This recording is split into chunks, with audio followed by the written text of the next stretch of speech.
Psalm 37 verses 3 through 5 says, "Trust in the Lord and do good. Dwell in the land and enjoy safe pasture. Take delight in the Lord, and he will give you the desires of your heart. Commit your way to the Lord, trust in him, and he will do this." These verses reveal one of the most beautiful balances in the life of faith, a partnership between our trust in God and our active obedience. Faith is never meant to be passive. It moves, it acts, and it demonstrates what it believes through works of righteousness. This is why James 2:17 tells us, "Faith without works is dead." But the truth also goes both ways. Works without faith are equally lifeless, for without faith, we cannot please God. Psalm 37 was written by David, a man who knew both the trials of life and the faithfulness of God. He had faced enemies, betrayal, and long seasons of waiting for God's promises to come to pass. Yet in this psalm, David calls us to trust in the Lord, to keep doing good even when the world seems unfair, and to find joy in God's presence. He reminds us that faith is not about demanding instant results, but about choosing steadfast obedience in the middle of uncertainty. When he says, "Trust in the Lord and do good," he's calling us to a faith that works. Not a lifeless belief, but a living trust that expresses itself in daily actions of righteousness, kindness, and perseverance. Faith without works is like a seed that never gets planted, full of potential but never bearing fruit. It believes that rain will come but never takes the step of sowing in the soil. Works without faith, on the other hand, are like planting seeds in dry ground with no expectation of growth. Both are incomplete without the other. True biblical faith combines both belief and obedience. It's trusting God enough to act on his word, even when you don't see the outcome. That's what Abraham did when God called him to leave his homeland. That's what Noah did when he built the ark before rain had ever fallen. That's what Peter did when he stepped out of the boat at the word of Jesus. Each of them acted on faith, not because they could see the full picture, but because they knew who held the picture. Psalm 37, verse 4 adds, "Delight yourself in the Lord, and he will give you the desires of your heart." Many people read this verse as if God is promising to give us whatever we want, but that's not what it means. David is saying that when we truly delight in the Lord, when our joy, purpose, and satisfaction are rooted in him, our desires begin to align with his will.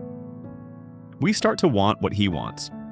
Our prayers shift from "Lord, bless my plan" to "Lord, let your plan be fulfilled through me."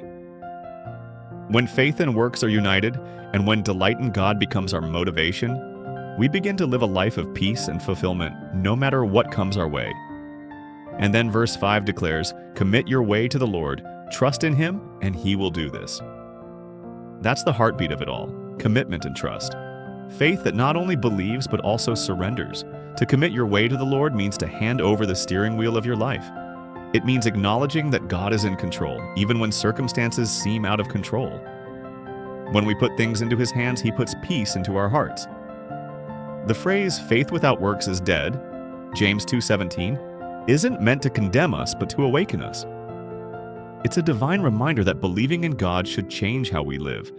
Our faith should show up in how we speak, how we treat others, how we forgive, how we give, and how we persevere through trials.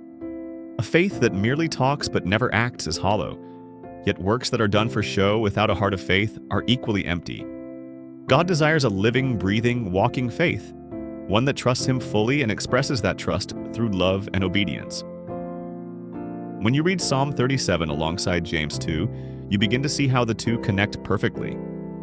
David says, "Trust in the Lord and do good." James says, "Show me your faith without your works, and I will show you my faith by my works."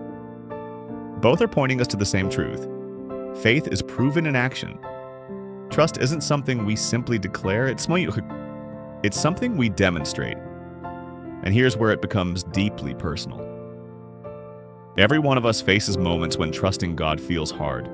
When the situation looks hopeless, when prayers seem unanswered, when the world looks like it's winning. But that's when Psalm 37 speaks the loudest. It tells us that we can trust God's timing because he is faithful.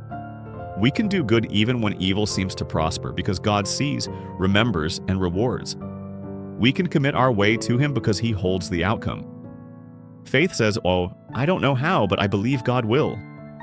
Works say, "Because I believe, I will keep walking, serving, and obeying."